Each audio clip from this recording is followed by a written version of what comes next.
The trade deadline just happened, and here I am a few days late to do a recap of it because I've been out of town, so sorry about that, but if you still care about my opinions, here they are. Hello everybody, welcome to Awesome Rusty Bucket. Subscribe to the channel if you have not already and drop a like on this video. It only takes 1 second and makes a massive difference in how the video performs in the YouTube algorithm. Also, real quick, just got to promo the most recent main channel video. It is called the Kevin Durant Hater Manifesto. It's basically an hour-long synopsis of why I think KD is not in the GOAT conversation, and just generally my criticisms throughout his career, because I've been a big critic of his pretty much throughout my career.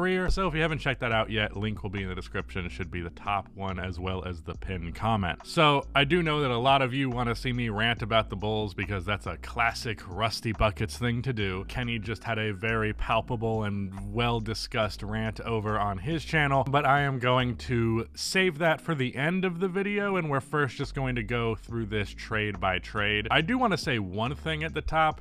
A lot of people said that this trade deadline was like super disappointing, and don't get me wrong, not the best trade deadline I've ever experienced. It's probably ranking pretty low in that category. I feel like with what people have been saying, it's like, do you know what the trade deadline is?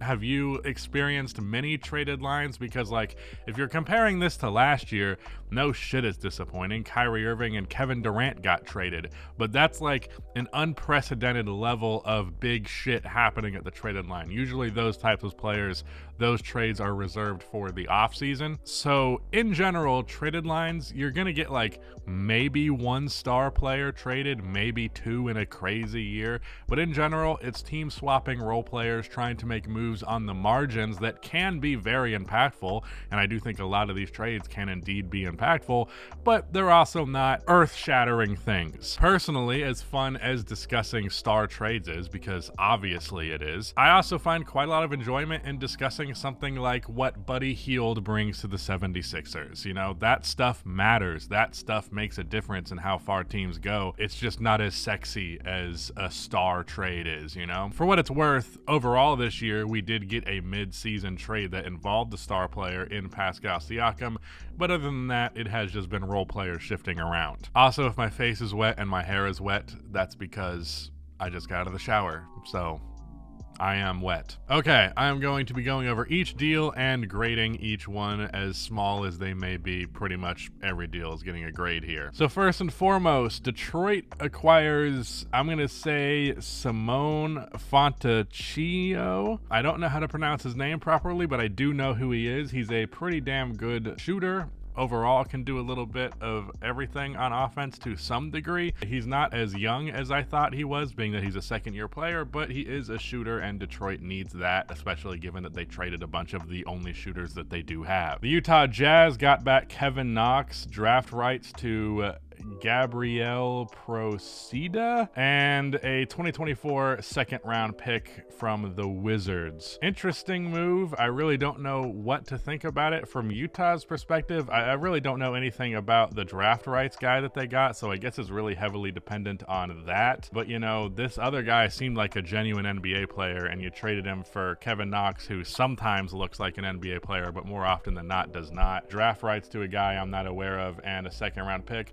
I really don't have the proper knowledge to judge this one too hard. I'm just going to give it a middle of the ground, like B for Utah, and I'm going to give Detroit a B as well. Memphis receives Lamar Stevens, a second-round pick via the Hawks and a second-round pick via the Mavericks, and Boston receives Xavier Tillman. I think this is a great move for Boston. Tillman can be a guy who you don't feel bad having him play like 15 minutes in a playoff game. You know, Boston has enough guys. They have a decent amount of depth. They just really need those guys on the margins who can play a little bit in a postseason setting and it not be disastrous, and I think Tillman can be exactly that. Lamar Stevens was ironically someone else who I thought might do that job, so they did have to give up one of those players in the same way, but they also got back a big man, a versatile and really solid defender. His offense this year has been bad, and it's not exactly the most consistent thing in the world in general, but I think he's fine enough on that end and a positive defender despite being undersized, and you gave up some second round picks. I think that's fine. I really don't value second round picks much at all, and I especially think if you're the Boston Celtics, you have no reason to value second round picks. So for Boston, I'm going to give them an A on this deal, and for Memphis, I think that's a decent return for Tillman, so I'll give them an A as well. Minnesota acquires Monte Morris, and Detroit gets back Shake Milton, Troy Brown Jr., and a second round pick. I don't know how to feel about this one for Detroit, because Monte Morris didn't play much, and he didn't play great when he did play, but I also know that Monte Morris historically has been a really good backup point guard. Was he on a one-year deal? If he was on a one-year deal, then I guess you had to get what you had to get for him, but otherwise I would have held on to him and let his value accumulate and then trade him in the future. I feel like you could have got a first-round pick for Monte Morris in the right context, and I guess this context wasn't it. They did get back like at least one genuine NBA player, maybe two, depending how you feel about Shake Milton. But yeah, Monte Morris, I feel like this is great for Minnesota. Just a really good rotational player, someone who can give Mike Conley some more breathing room. They don't really have great backup point guard play. But for Detroit, I feel like this return is pretty mid, so I'm going to give them like a C, and I'm going to give Minnesota, I'll say a B+. Philadelphia gets Buddy Hield, and Indiana gets Marcus Morris, Furkan Korkmaz, and 3 second-round picks. I didn't know that Korkmaz was a part of this deal. That is awesome. Finally, he's gotten free from Philadelphia, as he's been asking for so many years, and Philadelphia's ownerships and GM has rightfully responded to that with, who are you to be asking for a trade? But you know what? He got his wish. Some more power to him. Who knows how much he'll actually play in Indiana, but he's at least not in Philadelphia anymore. In terms of the return for Indiana, again, I think it's a little crazy that you didn't get a first round pick in this deal, especially because I'm looking at this Raptors deal that's ahead of it, and they got a first round pick, what I think is less value than Buddy Hield is individually. I understand Buddy Hield's flaws as a player, and there's a weird subsection of people who like to act like Buddy Hield's just a straight up bad player. He hasn't been as good this year because his three ball has not been going in, and of course that's the selling point of Buddy Hield, and if that's not going in, well then what else is he bringing to the table? So I do understand it from that point of view. Buddy Hield can bring a lot to the Sixers, and I do think that he could be a great, like, essentially fourth option for them. A big part of what's been really successful for Philadelphia this year has been Joel Embiid's playmaking and, like, being more intentional with him as a passer, him being better at dealing with double teams, and having him be able to kick out to someone like Buddy Hield could make a real difference. Not to mention, Joel Embiid's going to be out for a little bit. Buddy Hield's a genuinely good NBA player. You need all you can get to actually stay in that playoff picture, because they're closer to falling into a play-in tier than you might actually expect. So this next couple of weeks without Embiid, Buddy Hield can positively contribute to that. But more importantly, when Joel Embiid is here, I think he'll be a great fit. So I'm going to give Philly an A+ for this deal, given that they gave up essentially 2 non-rotation players, at least not consistent rotation players, especially not playoff rotation players, and 3 second-round picks. That's cool. I suppose it's a decent haul without getting a first, all things considered, for Indiana, and he was having a down year, so I guess I'll just give them a middle-of-the-road C. Toronto acquires Kelly Olynyk, Ochai Agbaji, and the Utah Jazz get Kira Lewis, Otto Porter, and a 2024 first-round pick. This is interesting that Toronto was willing to give up a first. I don't know who this pick belongs to. I'm certain it's not Toronto's. Yeah, Ochai Agbaji is someone who I've thought highly of. I don't think he's necessarily taken positive steps since I have given him praise, which was a year ago. I haven't watched as many Jazz games as I probably should, especially given how good they have been lately. So I can't comment on how great he's been in general, but I do think he has upside as like a really good two-way wing, a smaller wing, but still I think he's like 6'5". Kelly Olynyk is a good NBA player. I don't think Toronto really needs that many. Kira Lewis is someone that Utah could potentially look into actually giving time and investment, but I also personally don't think it's really going to happen. So for Utah, I'm going to give them an A for this. I think giving up on Ochai was fine given how many other young prospects they have on that team and guys who are deserving of minutes. And getting a first round pick, pretty solid. I'm going to give Toronto in this deal probably a B and Utah an A. The Oklahoma City Thunder acquire Gordon Hayward, and Charlotte acquires Trey Mann and Davis Bertans. Obviously, Charlotte's just trying to get rid of the guy, and OKC was like, we'll take him. I do think it's really interesting that OKC was able to get back a genuinely good NBA player without giving up literally any of their draft capital. Sam Presti is an insane person who just refuses to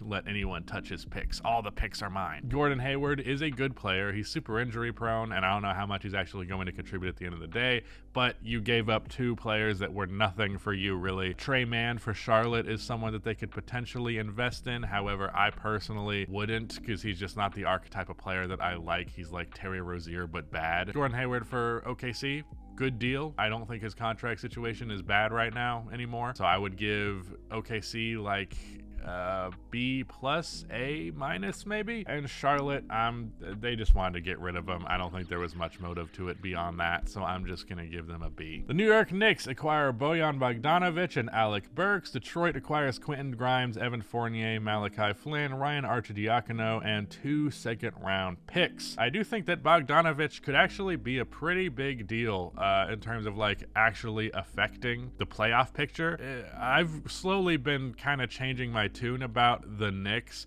I still definitely feel like they're not making it out of the East, but I kind of want to sneak them into that tier 2 contender category. As much as I have harped on the superstar thing, it is possible to make a finals appearance and even go all the way without a superstar. It's happened in 2014, it's happened in 2004, and technically if it's happening every 10 years, we're due for it again. They're at least in the contender category. They're just so good, and with this deal, they've become so freaking deep. They were already deep, and this only makes it better. Adding that scoring punch, adding extra excellent shooting to this team. I really, really like what the Knicks have done this year. I really think they have turned the franchise around just by making a couple of good deals, and that's not something the Knicks are historically known for. Usually they get fucked in just about every trade that they ever do, so this is a nice change of pace. For Detroit, Quentin Grimes is a young player that you can genuinely invest in, and you got 2 second-round picks. Sure, I understand that you probably wanted to get a first-round pick out of Bogdanovic, but I do think getting a young player that genuinely could become something very good for you is also pretty valuable. You know, a late first-round pick, there's a good chance that whoever you would have drafted with that pick wouldn't have been as good as Quentin Grimes could potentially be. I know Grimes has had some of his struggles this year, but I also feel like that's just been partly due to an inconsistent role. It's hard to be consistent in an inconsistent role. Quentin Grimes, I like this deal for both sides quite a bit.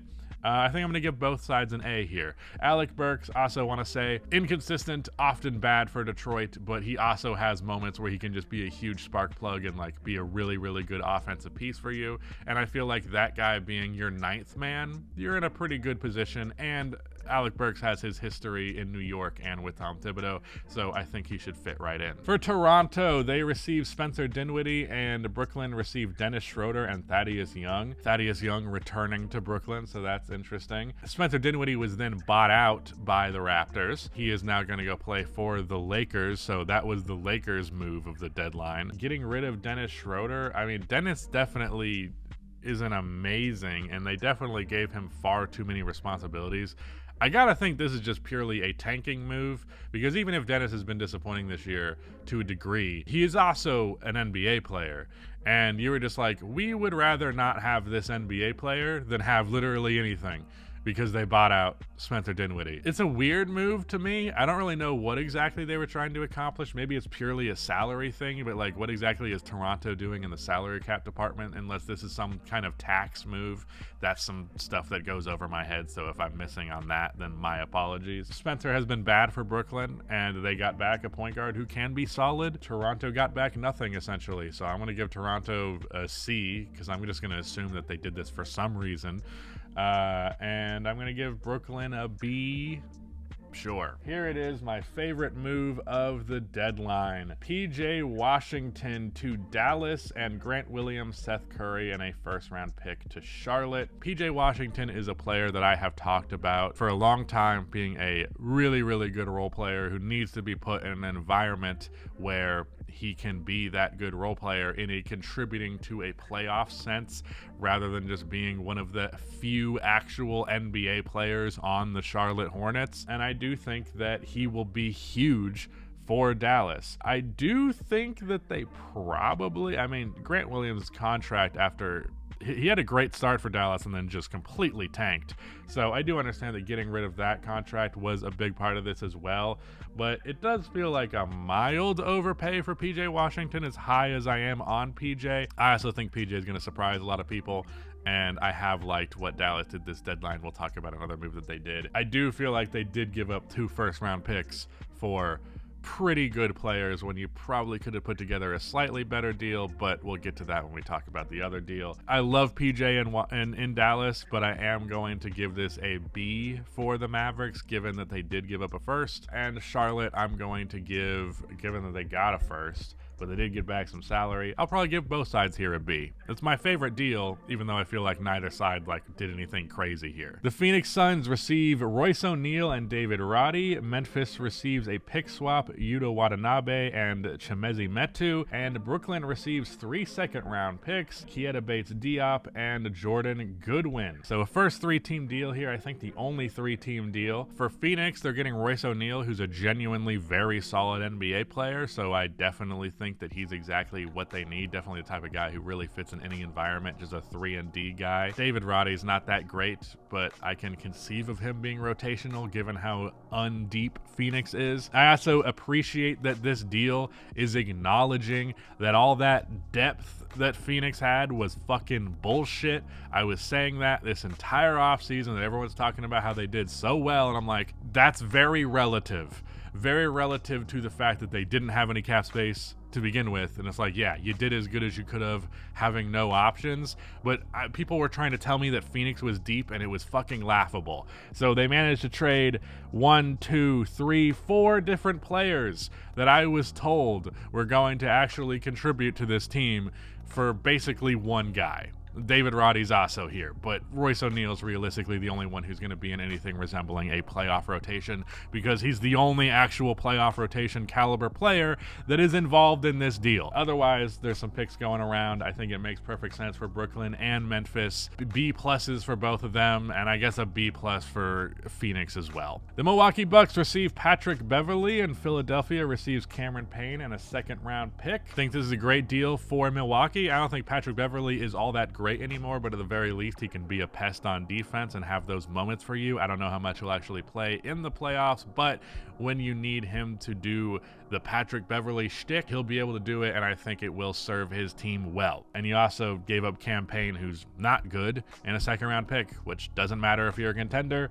So I like the deal for them. Philadelphia, I don't think it really matters one way or the other. Whatever, I give them like a C+, and I'll give this an A for Milwaukee, because they got some perimeter defense for as cheap as possible, obviously, but they got something, which really didn't seem like they had the assets to get literally anything. So good on them. Indiana acquires Doug McDermott, and San Antonio acquires a 2nd-round pick. So Dougie McBuckets is returning to Indiana. I like this deal given that they just lost Buddy Hield. They're replacing him with another shooter for much cheaper. So I think it makes sense. That's an A for Indiana. San Antonio just trying to get rid of him, so I'll just give him a B. So this has got to be some kind of tax deal, because that's kind of fucked now that I'm looking at it. I didn't know that the Robin Lopez deal got Milwaukee nothing in exchange.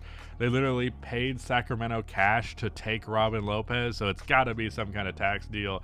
Otherwise, if I was Brooke Lopez, I'd be feeling some kind of way. You're telling me you traded my brother in exchange for you paying them to take him? That's crazy. I don't know. I don't even know how to fucking grade that. Whatever. Boston gets Jaden Springer. Philadelphia gets a 2nd-round pick. Jaden Springer is a guy who I've been told has potential, but I don't know too much about him.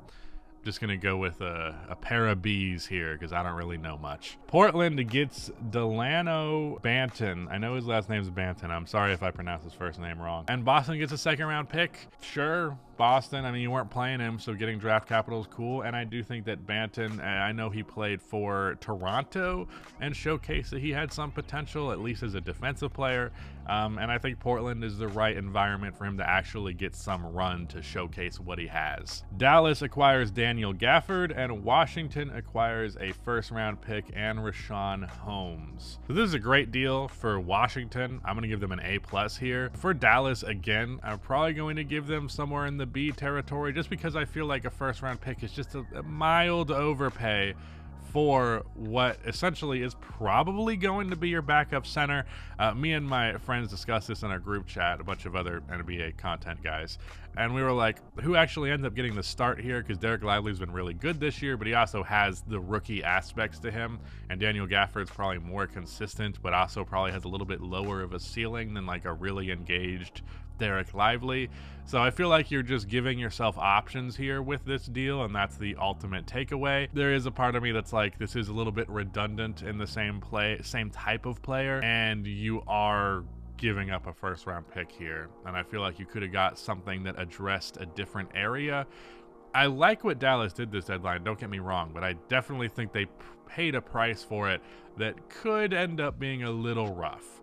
Not that I'm too concerned, but I'm a little concerned. For Washington, though, I'm going to give them that A, like I mentioned, and I'm going to give Dallas a B. And finally, for Golden State, they get a second-round pick, and Indiana gets Corey Joseph and cash considerations. What a move, Golden State. You're finally going to turn your season around. They have been playing really good lately, and Draymond Green has been a big part of that. So, for what it's worth, maybe they're turning their season around anyways. But, yeah, that's my thoughts on all of these deals. I don't think did I give a grade to that one? Whatever.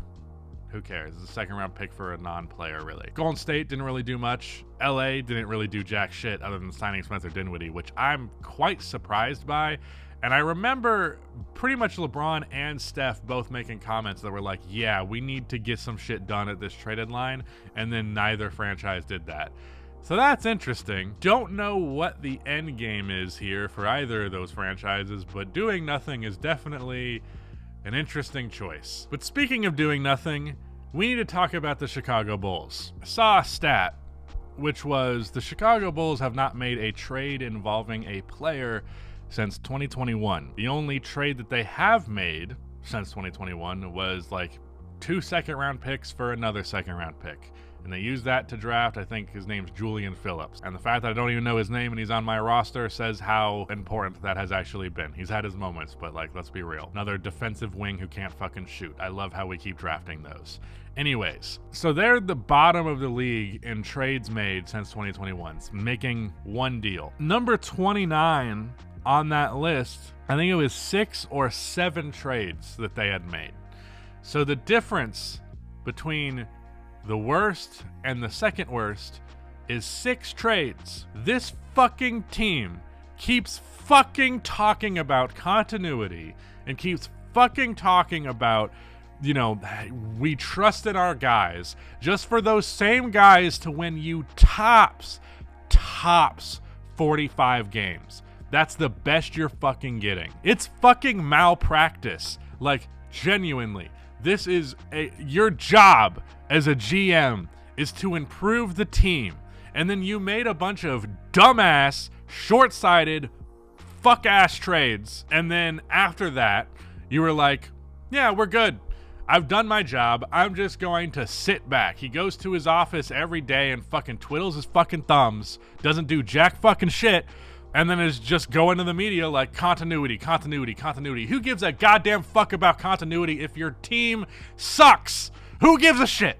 Continuity is not going to make DeMar DeRozan a three-point shooter. Continuity is not getting Zach LaVine to play defense or being not injured all the goddamn time. Continuity is not making Vucevic not shoot 27% from 3. This roster fucking sucks dick. It's terrible. It's bad. It's really not that fucking good. So to invest in it year after year after year, you're an idiot. I've never said this before, but I might genuinely believe it at this point. For real, I think I'd do a better job in the GM seat than the guys who are running this fucking franchise. It's embarrassing how bad they are at their jobs. Get a fucking grip.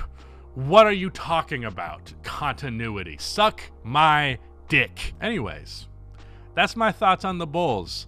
I decided to tweet out that if this team comes back for the 2024-2025 season, if I see this same bitch-ass roster in front of my eyes when I'm watching after the 2024 champion has been crowned, I'm not a Bulls fan anymore. At least not until those guys are gone. I'm not investing any energy into it. I'm not giving a single shit about anything they do because it's not worth it anymore. And I've seen people give me shit for that in the replies. Like, Whoa, you're a Bulls fan. Who cares? You have 6 championships. Motherfucker, I was not alive. The Bulls won their last championship 2 years before I was born. I know you all think I'm fucking 45, but I'm goddamn not. I've only seen this team win 50 games one time. Once. So I also became a fan after Derrick Rose tore his ACL. So for context, I jumped on this ship at the worst possible time. They've won a playoff series once, and it was against a 41-win Milwaukee Bucks team with like young-ass Giannis. And even then, they almost blew that series after going up 3-0. They lost the next 2 games. Yeah, so I'm taking applications. I'm thinking of going with the Thunder. And I realize a lot of people are like, well, that's a bandwagon decision. But, like, I've been super invested in and paying attention to the Thunder more than just about any other franchise other than my own and, like, the Denver Nuggets. So I feel like I have put in the legwork of paying way too much attention to them and consistently hyping them up and them consistently exceeding my expectations. And that's got to be a great feeling as a fan. Can you imagine what that's like for your franchise to exceed your expectations? I don't even know what it's like for them to meet them. I don't even know what it's like for them to meet low expectations. So, fuck the Chicago Bulls, fuck AK, fuck Mark Eversley, fuck Jerry Reinsdorf, fuck everyone involved in that franchise. Fuck it. I'm done. Hopefully this video doesn't get age restricted because I curse so much, but I just wanted to truthfully let you know how I feel. But anyways, that's it. Goodbye.